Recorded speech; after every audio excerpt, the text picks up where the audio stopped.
Good morning, everybody, and welcome to our new public plenary series.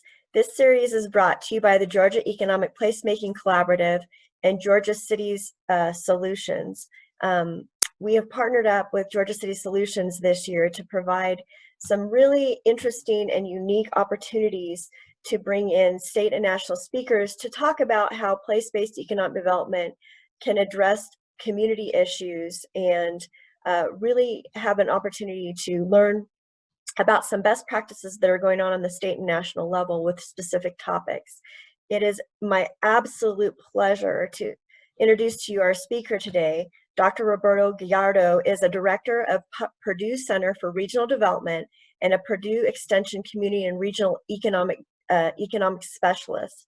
He holds an electronics engineering undergraduate degree, a master's in economic development, and a PhD in public policy and administration. Dr. Gallardo has worked with rural communities over the past 16 years, conducting local and regional community economic development, including the use of technology for development. He has authored more than 90 articles and reports, including peer-reviewed and news-related regarding rural trends, socioeconomic analysis, industrial clusters, the digital divide, and leveraging broadband applications for community economic development.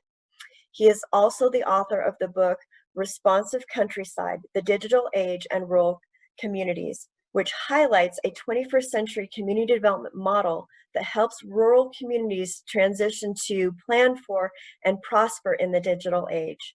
Dr. Gallardo is a TEDx speaker and has been featured in a Wired magazine article, an MIC.com documentary, and a REDTX TV documentary. He lives in West Lafayette with his wife and 2 daughters.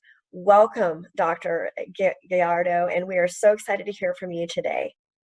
Thank you, Stephanie. Can you hear me? Yes. Thank you for the opportunity. I'm excited. You know, I started my career in Mississippi, so I do miss the South, especially the weather. So I'm going to go now and switch to the presentation. Thank you again for the opportunity. Let me get here, share my screen, and let me see. Here we go. So bear with me. What I'm going to attempt to do now is provide you an overview of what is going on with the digital age, especially because of COVID, right? That has brought into a lot of, it has made popular the digital divide and so forth. But I'm gonna speak to you today from a lens, from a community economic development lens. So I would ask you to please have an open mind because the main key thing that we need for rural communities to prosper is a change in mindset. It doesn't have to be abrupt. It doesn't have to be overnight. But you know, we have to begin changing the way we look at community economic development in rural communities, especially in the post-COVID era.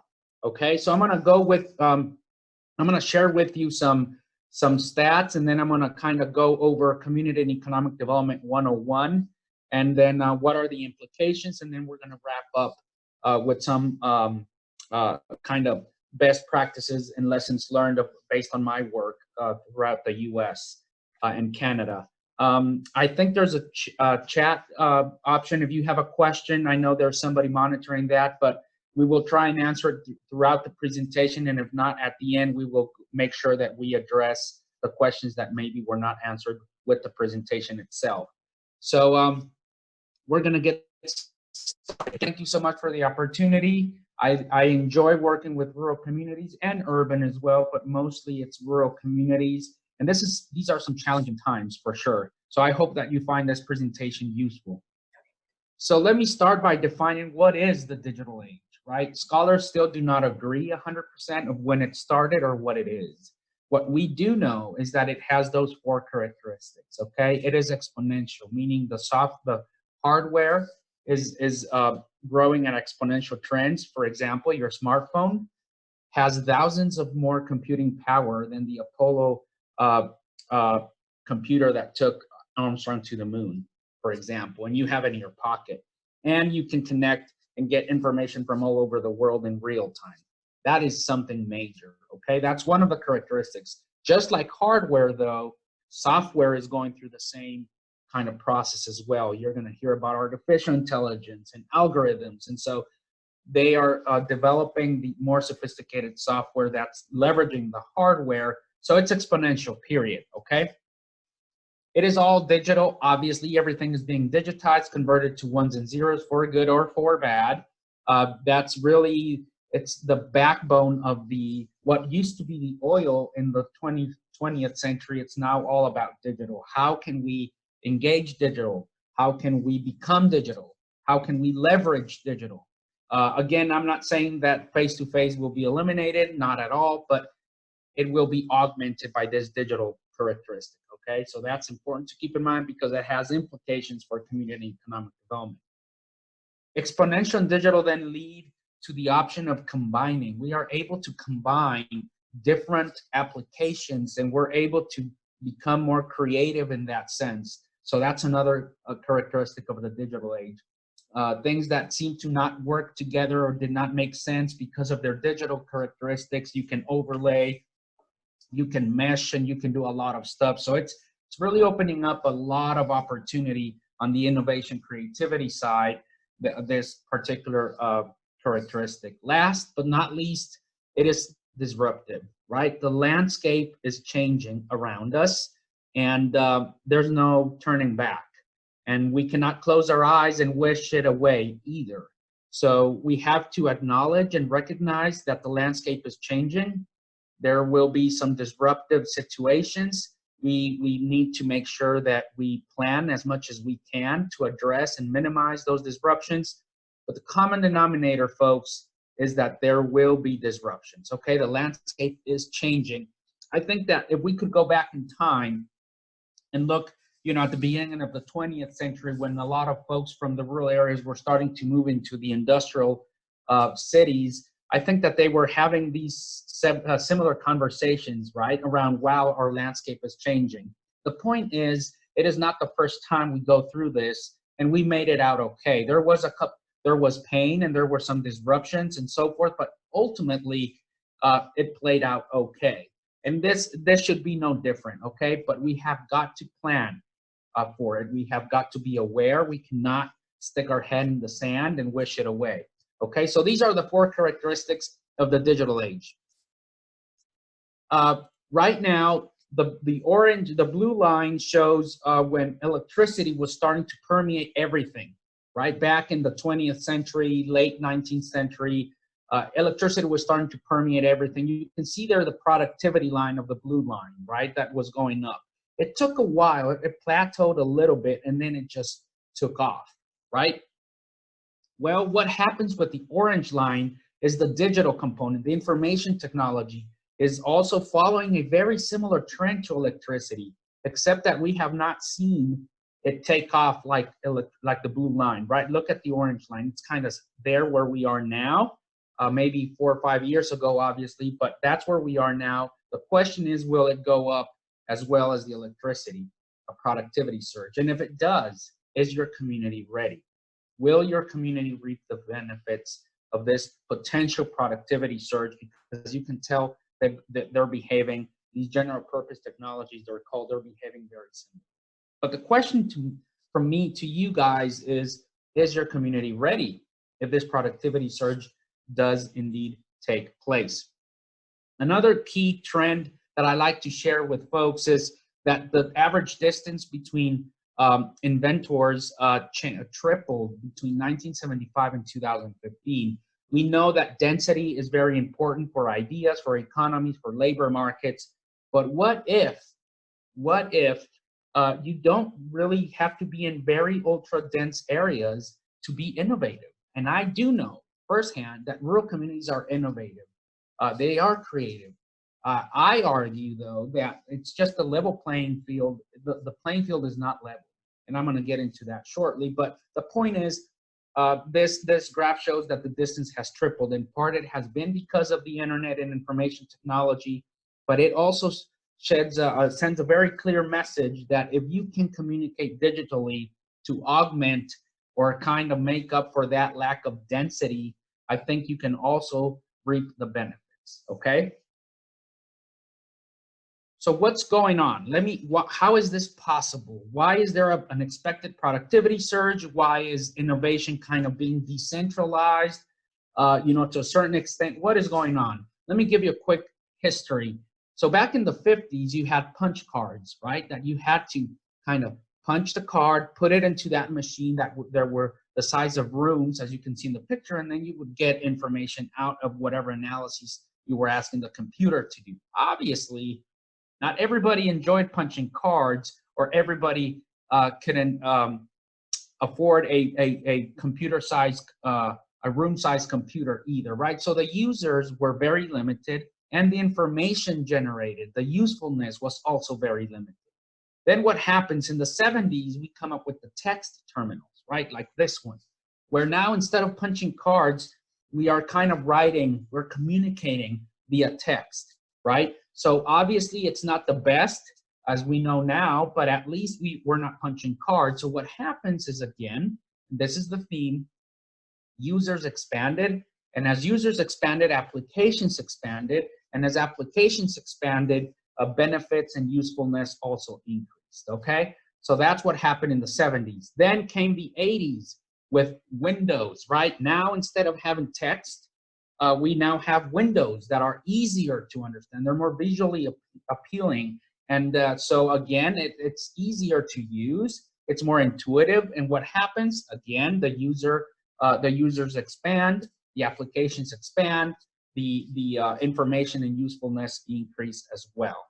Then we are here in the 2000s, right? The iPhone was introduced in 2007. That's 14 years ago. And so we're tapping ourselves away. Here now, most majority of teenagers have a device that's more powerful than what NASA had in '69. They have it at their fingertips. Adults, over 80% of US adults have a smartphone, right? So now imagine the users are exploding, the applications are exploding, and the usefulness and information is also being there. Now, there's some negatives to this, obviously, but the main point is that it's easier to interact with this technology, where you can really have access to information around the world real time. You have very capable devices. So what are you doing with this opportunity that you have, right? With this digital ecosystem, or this digital environment, I will say. So what's coming? Well, this is a video from a company. Let me hit play here. You may not hear the audio, but it's important for you to see the actual video.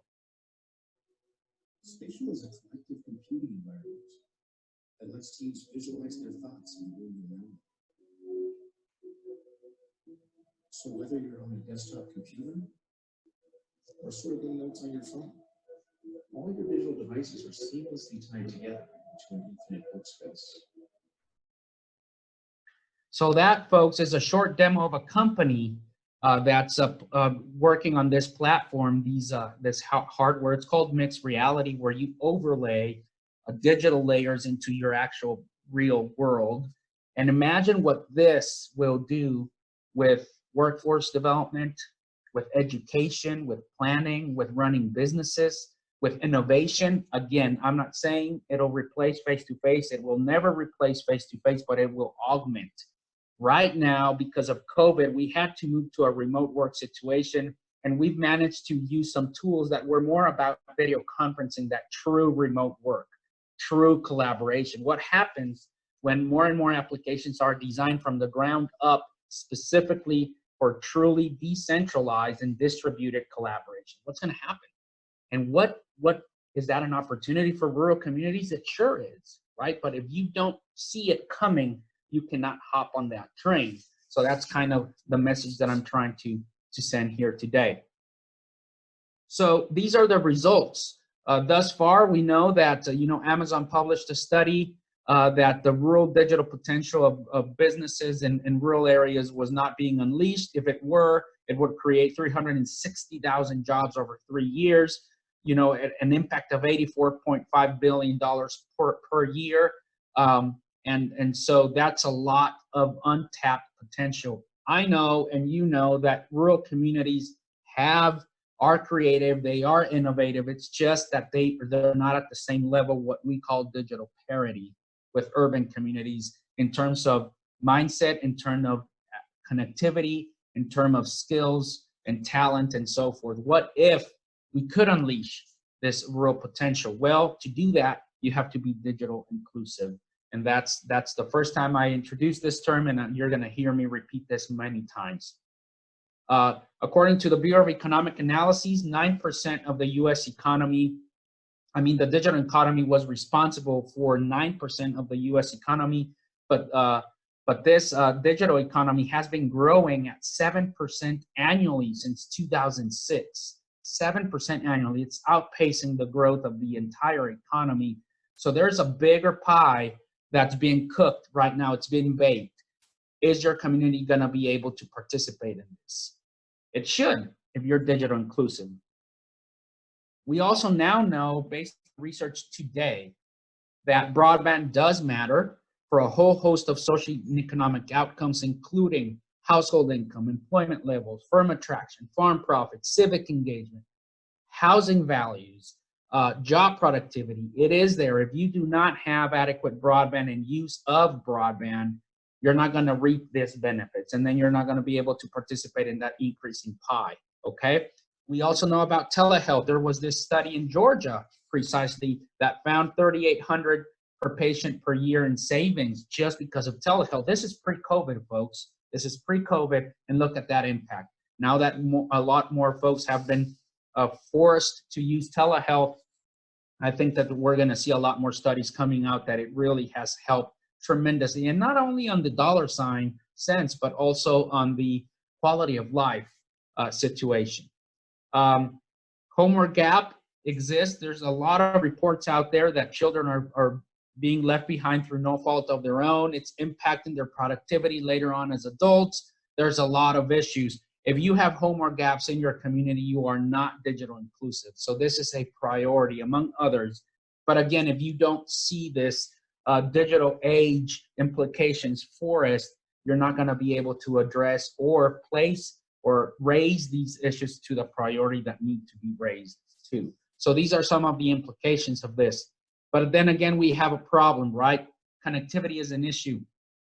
Rural communities, ag, they're struggling to have decent connectivity. Farmers cannot compete. They cannot take advantage of precision ag or digital agriculture applications.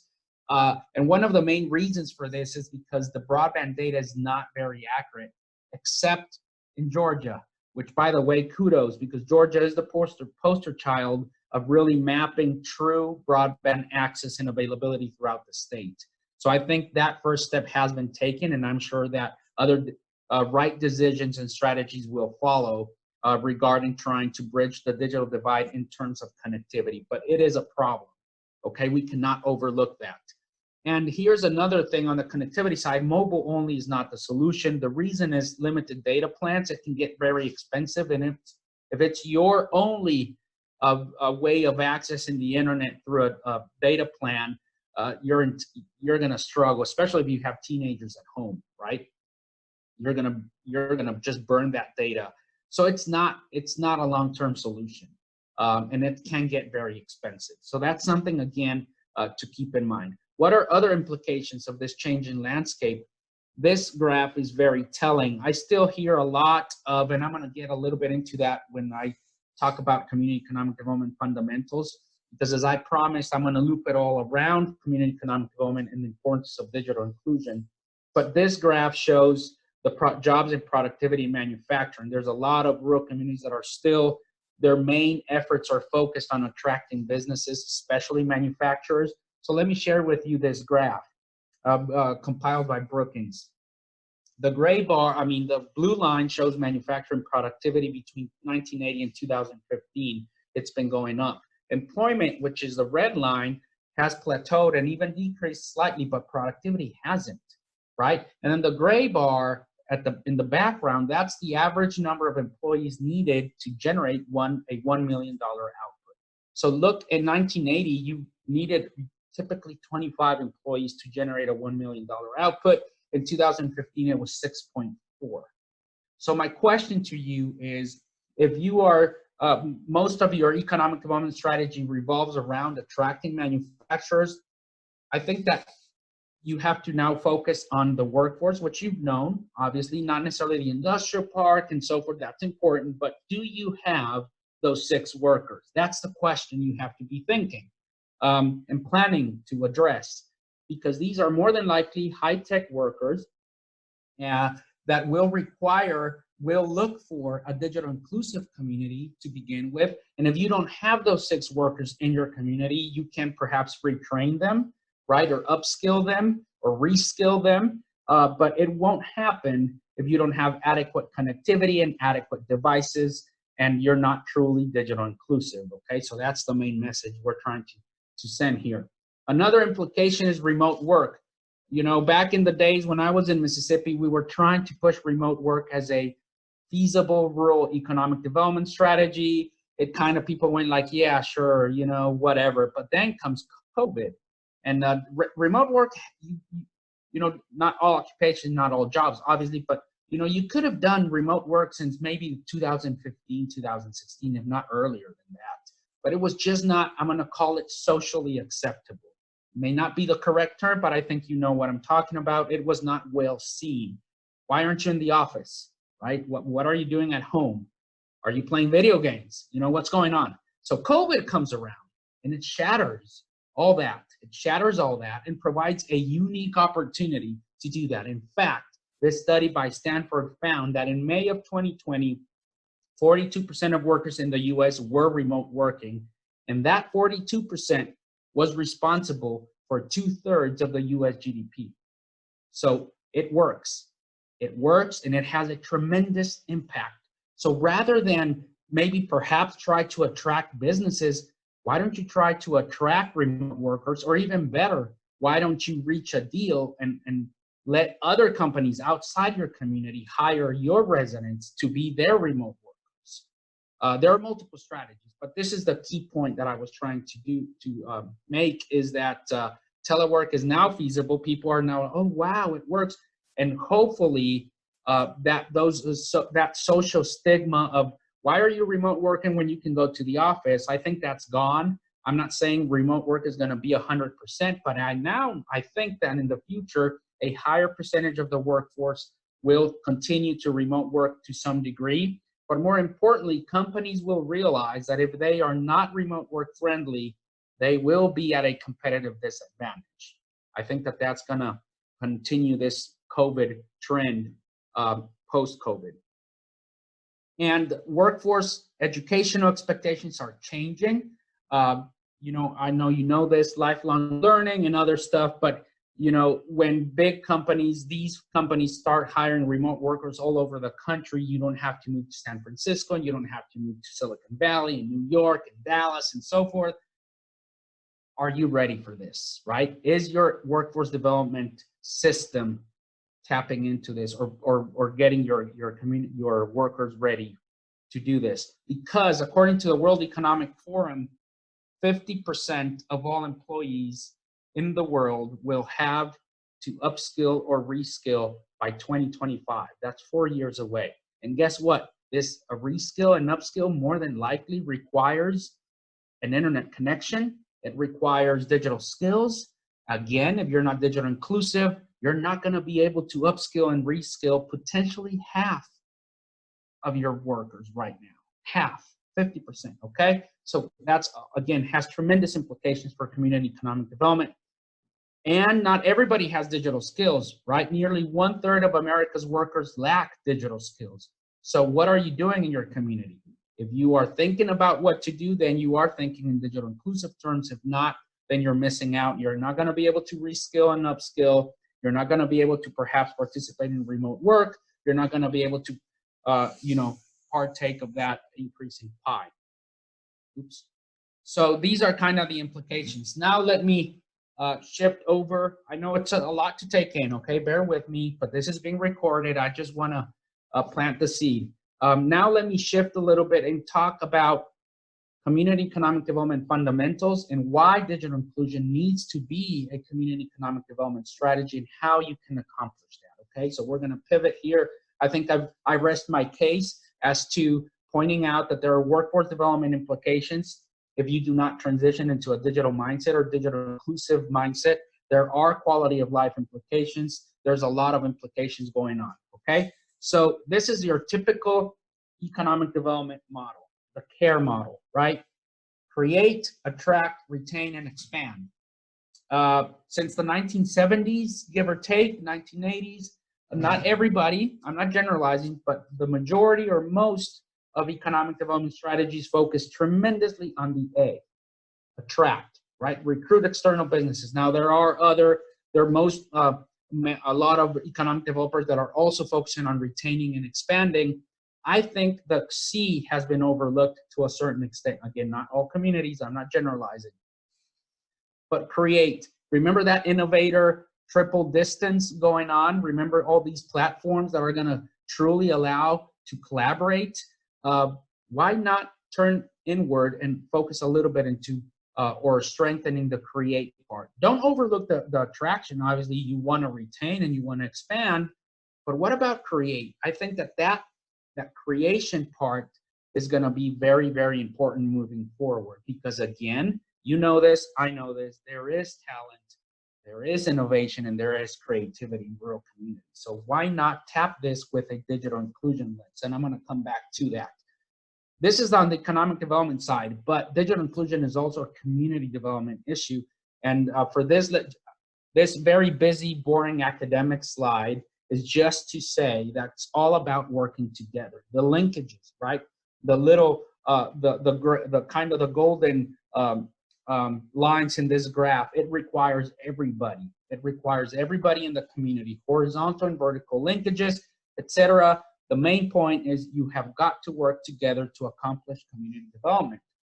And if we agree that digital inclusion is community development, then you have got to work together, strengthen those linkages, those institutions, everything that's involved around community development. We have got to then focus on digital inclusion, right? This is needed for digital inclusion. So community development is defined, for those of you that may not be very familiar with it, it's not only infrastructure. Many people think community development is utilities and infrastructure. It's rather a group of people in a locality initiating a social action process, meaning a planned intervention to change their economic, social, cultural, and or environmental situation. The key words is people, locality. It can be a virtual as well, not only geographical, physical, planned change and situation. If you are to become a digital inclusive community, you have got to embed this as a priority in any community development process, which to me also includes economic development. So not only change your economic development perspective, but embed digital inclusion into community development. So here, let me share with you how exactly we're starting to get where the rubber meets the road, okay, I promise. So there is this community capitals framework that was developed that has 7 community capitals originally, okay, that are needed for you to have a healthy, vibrant, resilient, and empowered community. That includes economic development, right? An appropriate business climate and bringing a business or attract workers or attract businesses. You need a healthy community. You need a vibrant community for that. So we have human capital, social capital. You may already have heard about this, but then I've added a digital capital. I think that one is a new one. This is not part of the original framework, and I'm not saying it has been adapted. I'm just throwing out the digital one in there for sake of discussion. Notice how this is a very oversimplified. Jane Q wants a walking trail in her community, how she taps into multiple community capitals in her community. That will ensure that the walking trail is sustainable and the community has buy-in, right? They care, they will take care of it, but more importantly, they will feel empowered. The community will feel empowered as they go through this process. You can go here through the steps. I'm not going to spend a lot of time here, but digital is also now very important. It's needed to be incorporated into this community development effort if you are to be an attractive and a competitive community nowadays, okay? So this is where we wrap everything together: economic development, community development, So what is actually digital inclusion? I know I have not defined that yet. I just wanted, again, to show you the community economic development framework. So digital capital, again, this is based on research from, it's basically the ability to benefit from online behavior and vice versa. What this means is that if there are some inequities in the physical world, they're more than likely will transfer into or limit the digital capital or the benefits of being online. There are studies that show that wealthier people benefit even more from the internet than low-income folks. Older folks versus younger folks, in some degree urban versus rural, not entirely. But the point is you have to focus on digital capital, right? You have to include this into your community development arsenal. And how do you do that? By being digital inclusive. So what is digital inclusion? I'm getting here to the fun part, okay? And I have some stats that I compiled for Georgia.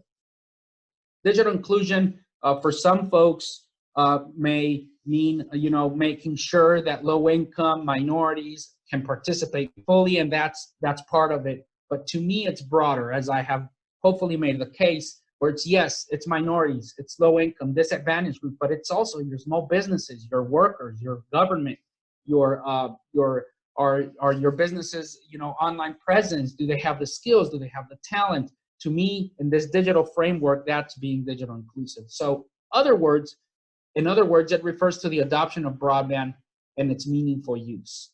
If you are digital inclusive, then you are adopting digital technologies and you are using them in meaningful ways, period. That, as you can see, includes a lot of stuff. Because this digital inclusion is important, the first level digital divide, typically the yes-no axis. Do you have access? Okay, that's the first level. The second level is, okay, how are you using it? And are there any differences and why? And thirdly, which is really, really important, is what are the outcomes of this internet use? Is it meaningful? Has it changed your economic, your social, personal, whatever outcomes as an individual, as a business, and as a community? So it's important, that's why, to be digital inclusive. And this is the way we define it. Now, let me share with you some stats about Georgia.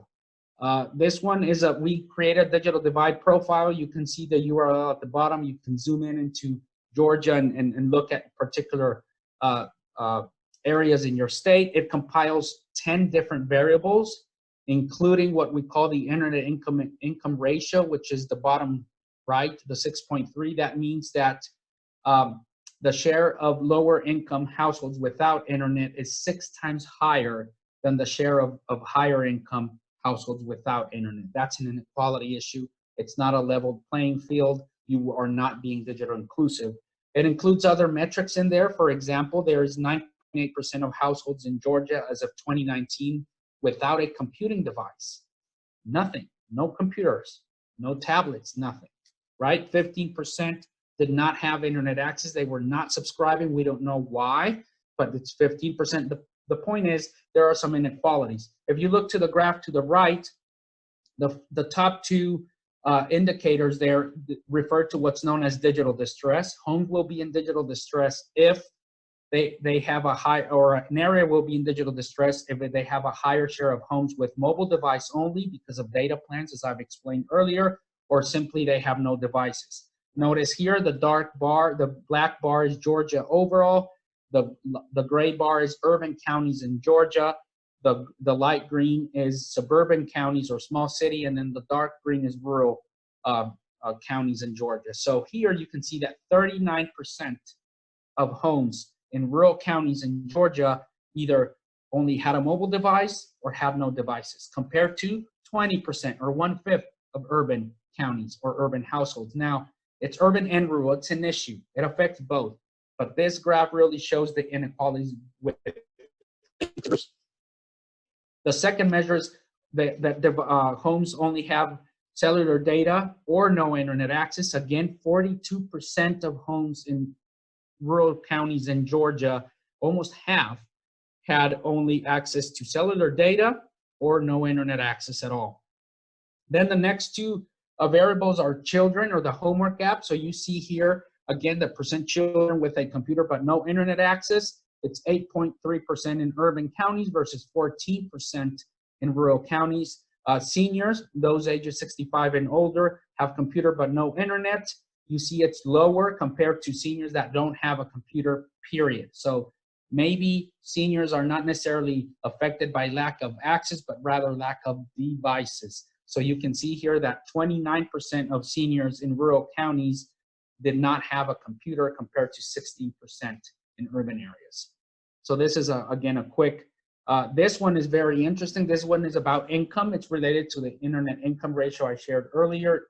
If you go from left to right, you will see that the income is higher. So it starts at less than 10,000 and goes up to 75,000 or more. And we use the 4 different typologies of Georgia: overall, urban, small city, and rural. You can see in general, as you move from left to right, the share of homes with no internet access decreases, meaning it is affecting lower income more. But then look at, for example, at rural households, percent of rural homes making less than $10,000, 58.8% in rural counties did not have access to the internet, compared to 12.6%.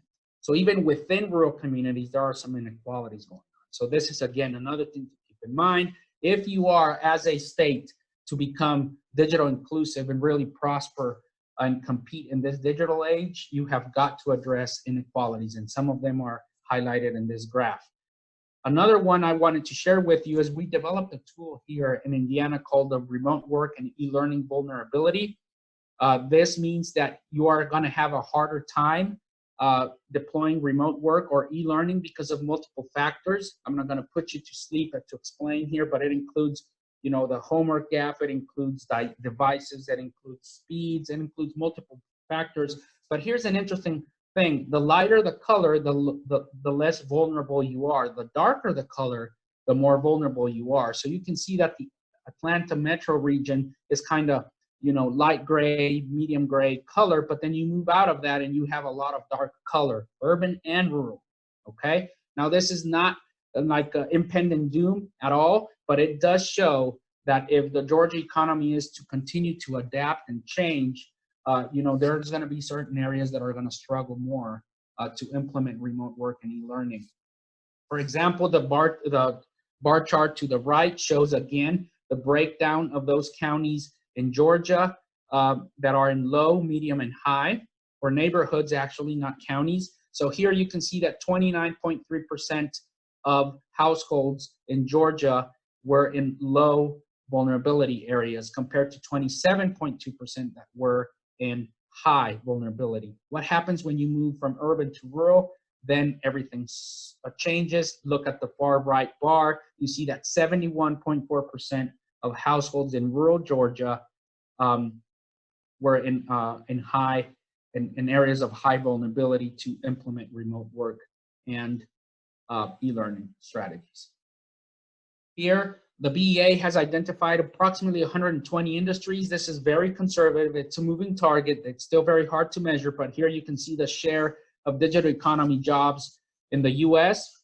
In Georgia, you're slightly higher than the country, but then urban is 16.8% of jobs in urban Georgia were tied to the digital economy versus 13% in rural areas. So there is some movement going on in rural communities. What happens if you address the inequalities? Would this number go a lot higher? I think it would.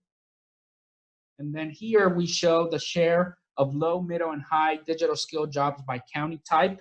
These include about 85% of total jobs, those whose digital skill levels were able to be measured. Here you can see again, for example, in Georgia, overall 28.8% of jobs in 2019 required low digital skills versus 28.9% that required high. That's 8 percentage points higher than the rural side of things, where a third of jobs in rural areas required low digital skills versus 20% that required high. Again, some differences among groups. I'm not meaning to impend doom here. I'm just increasing awareness that there is some work to do in Georgia to make sure that you're a digital inclusive community focused mostly on these indicators. So what can you do? We're wrapping up here in case you're falling asleep. Community digital transformation components, first and foremost, a mindset. We have got to change the mindset, not overnight, slowly, but we have got to be aware that a mindset change is needed, and we can take baby steps, but baby steps count. No baby steps are not useful. We need to take baby steps to change our mindset. Then we need leadership, that once that mindset is kind of changing, the leadership understands and kind of shares a vision for their community to then be digitally transformed. You need capacity building, right? You need the skills among leaders, but among residents and businesses and everybody in the community. You need skills and talent. Make sure there's skills and talent to make this transformation. You need to empower residents. You need to communicate with residents. You need to be transparent. You need to make sure they are engaged, right? That their engagement, their civic engagement in your community. And also there needs to be relevant applications.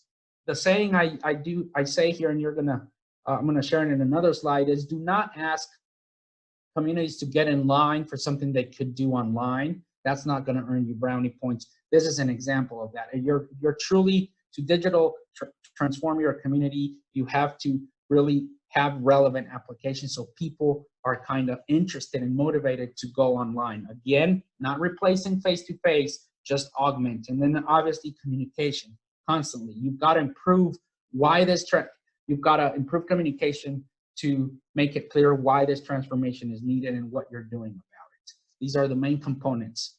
So to wrap up, what are the community implications? First, industrial age assumptions no longer hold, okay? You have to start looking more inward. You can still, have an attraction strategy in place. That's awesome, but start looking inward. There's a lot of stuff you can do with what you already have. Again, diversify priority areas. Make sure you launch a digital entrepreneurial ecosystem, which is really just, rather than having, or on top of having business plan competitions among high schoolers, why don't you have hackathons and have other stuff? Just start planting those seeds. There's a lot of talent. There's a lot of creativity. Make digital inclusion a priority, okay? So first, you have to gather relevant data around infrastructure, connectivity, skills, device ownership, use of the internet in your community. Get a better feel of what's going on, and then, ensure existing businesses can compete in the digital economy, okay? Your moms and pops, online presence. Do they have the workers? The schools, do they have the capacity? Your manufacturers, are they ready to adopt AI? And stuff like that. And also proactively manage your community's online reputation. That's very important. Placemaking, that's more inward looking, okay? Focus on historic cultural assets, add a digital spice to it.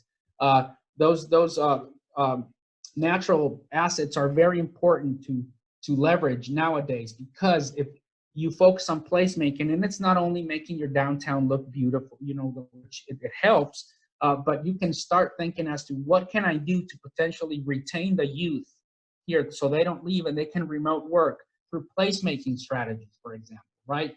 Are you walkable? Are you bikeable? There's a lot of areas. You're the experts in placemaking, not me. So I'm just going to leave it at that.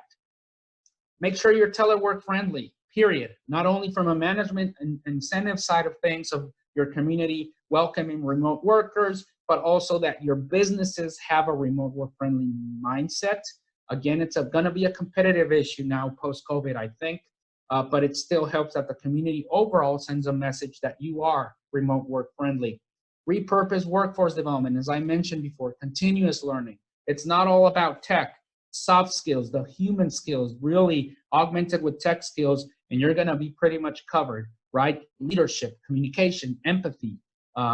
Those are very important to also nurture, and remote work skills themselves, they require a separate skills than technical skills, so make sure that your workers have those. Make community more responsive and engaging, in part by engaging in digital platforms. You know this, I've shared this with you already. And very importantly, continue to bring into the table youth, even if it's through digital ways, but improve engagement of youth in your community, improve the leadership pipeline. We need a diverse leadership base in the community. Many communities that I've worked with, rural leaders are not abundant, right? It's the same people over and over, not necessarily because they want to be there. It's because there's nobody else. So why don't you engage you, kind of mentor them, kind of get them ready. If it requires you engaging with them digitally, do that. If you do all of these things, I think you're going to be a digital inclusive community, because at the end of the day, you have to answer this positively. Is your community digital inclusive? So with that, I'm done. Thank you so much for your time. I appreciate the opportunity, and hopefully some seed was planted in your minds today. Thank you. Thank you so much. We do have some time for questions. If you would like to throw your questions in the chat, we'd be happy to entertain those at this time. And once again, this is being recorded, so we'll be able to have this available to you at a later date as well. We'll be posting that on our Georgia Cities Foundation website.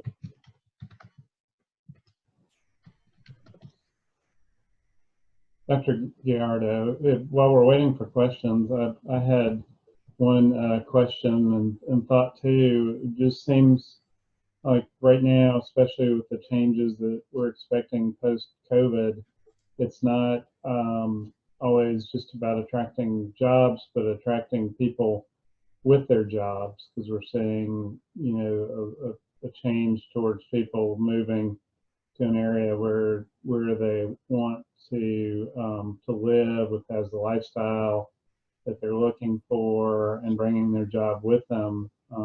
That's not everyone can do that, but I think there's going to be a shift towards more people being able to do that. So I just maybe this is more of a comment than a question, but it seems that all the things you pointed out makes this that much more important. Yep. I mean, the landscape is changing. Remote work was an option maybe even 10 years ago, but there was some social, behavioral, and mindset issues to it. COVID blew them away. We're not going to replace everything with remote work either, but I think if you are not remote work friendly, you will not attract talent, you will not retain talent, and you will not be competitive as a business, because your competitors may be remote work friendly, right? And so you don't want to be in that situation. But it's not a change that happens overnight on its own. There has to be a conscious plan, effort, and motivation from the community to be telework friendly, to help the organizations that want to become remote work friendly. How can you help them? So I didn't mean to say that you're gonna move your magic wand and it's gonna happen. It is a placemaking, to me, strategy. It has to be a conscious community and economic development effort. We do have a couple questions popping up. Let's see, from Catherine. How do you respond to individuals or communities that are afraid that new digital investments would drive growth, losing the small town rural feel that folks can treasure? That is a valid concern. I know that many rural communities don't want to grow. They want to lose that rural essence, that rural feel, and that's understandable, but they can develop. That's a different thing. You don't necessarily need to grow, but you can develop. And if you do not make digital investments, your quality of life will not improve. So I would say that you could make these investments knowing and being aware that valid concern exists. But if you frame it around, we're not going to grow necessarily, we're going to develop. Perhaps we can start attracting those that were from the community to come back. And more importantly, we can also make the argument that those that are here now, the young, will not necessarily have to leave, right? And so it's a quality of life issue. I would frame it, Catherine, more as, look, that's an industrial age mindset, right? Oh, we're going to grow. We don't want to grow. You don't have to grow, but you can develop. Development is better than growth, if you ask me. Excellent. Here's another one. Do you have a human resource model for training youth to become digitally inclusive? I'm not sure if it's a human resource model per se, but there's the 4-H tech change makers model, where youth are trained to train seniors on digital skills. I think that's kind of an on-ramp to what I think you're trying to get at. There's also ways, if you want youth involved, you have got to have some digital, from a local government organization, you have to have some digital engagement with them. If it's on the leadership side of things, I think you can bring them into helping you stream your town hall meetings, improving your online presence. Those youth that are helping you now may become the future leaders. Then you can obviously couple that with actual leadership training. So there's multiple ways. I don't have a model per se, but I think there's other resources out there that you could use kind of as a proxy to this. And if you come up with your own model, please share with us. Kind of on the other end of the spectrum, San is asking for any suggestions for successful strategies or resources for community inclusivity for seniors who sometimes have a little bit of a disconnect with technology. Yeah, in my research, I will tell you that the number one difference digital exclusion wise is age. Highly correlated with income or highly related to income and education attainment, but age blows everything out of the water. And again, this 4-H tech change maker model is pretty cool, where you recruit youth in your community and then they teach seniors. I would also suggest that you reach out when possible with somebody that seniors trust, either a relative or a close friend, to let them introduce them to the technology, right? And then that'll hopefully allow them a little bit to then be open for other folks to come and train them. We cannot impose anything on anybody. We should not. But I think there are ways you can kind of lure these older citizens to be part of this. The things I've seen is telehealth. If you get one elderly to use it, his or her group will then see, oh wow, this is doable. So it takes one. Don't think, oh my God, I've got to hit 20 or convince 20. Convince one, and I think that has a trickle effect. Staying in touch with their family through digital platforms, right? Through FaceTime or whatever it is. That's another one I've seen where they engage seniors. But the key thing is you have to engage them through somebody they trust. That's the key link there. Don't come in and say, oh, hey, we have a training in the library. Come join us. Nobody's going to show up. Right? Well, not nobody, but so if you can find a way to find somebody they trust to introduce them into this, they will get them at a comfort level, because there's an embarrassing situation here going on, right? I don't want to show up there and then everybody will know I don't know squat about technology. So there's multiple factors there. Excellent. Well, the 4-H youth group. Oh, sorry, I'm reading the. Is that the right link? 4-H Tech Change Makers. There you go. That one. Yes. Okay. Great. Well, thank you so very much. This was incredible, and we're so grateful to be able to have you on with us today to share with our group, and it's just great information. Once again, this is being recorded, and we'll have this available for you at a later date. Just wanted to give a quick reminder that we have another public plenary today at 1 o'clock with Chris Clark. He's the CEO with the Georgia Chamber. We'll also be talking about equitable inclusiveness, particularly as it relates to Georgia and our economy. It's a great presentation. I hope that you can all join us. Thank you again, Dr. Gallardo. We really appreciate you coming and sharing with our group today.